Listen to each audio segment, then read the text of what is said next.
पर्दिन्छ अनि पानी परेपछि खेत नै उम्रिन्छ हैन।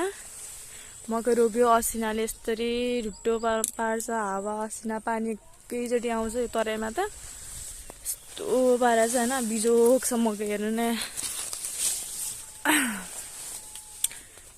कसलाई के भन्ने अब।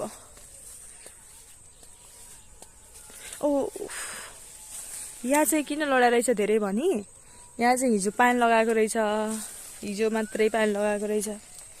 अनि पानी लगाएपछि त अब माटो गल्यो नि त, त्यही माथि हावा पानी असिना एकैचोटि आएपछि यो ढल्यो के। अब यो मकै फल्छ भने केही आश पनि छैन कि, हेर्नु न आशै छैन कि, यो मकै फल्दै फल्दैन अब। यो मकै एउटा भोका पनि राम्रोसँग फल्दैन है।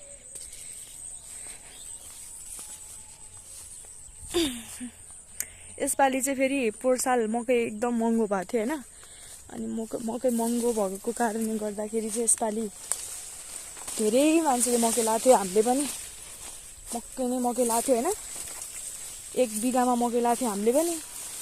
मकैको पारा यस्तो छ कि मलाई हाँस उठिरहेको छ कि, अब के भन्नु। ओहो हिँड्नै साध्यै छैन न आलीमा मकै लडेर हिँड्ने ठाउँ पनि छैन।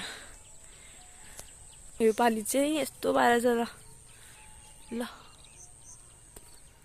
पुरै सुते खाके गाउँ यो बम्फर लाउने भनेर। अरे गाइज तपाईहरुको लागि म आज एकदम खतरा भिडियो लिएर आउँदैछु। Please watch and okay. नहस पारिदिएको छ सब्जी खानलाई पनि अनि काल पारेर हैन। हेर्नु सक्नुहुन्छ हजुरहरुले हैन। यहाँनिर फर्सी थियो कि फर्सीको बोट पनि यस्तो बनाइदा रहेछ। बन्दाको झन् कुरै नगरौँ हैन।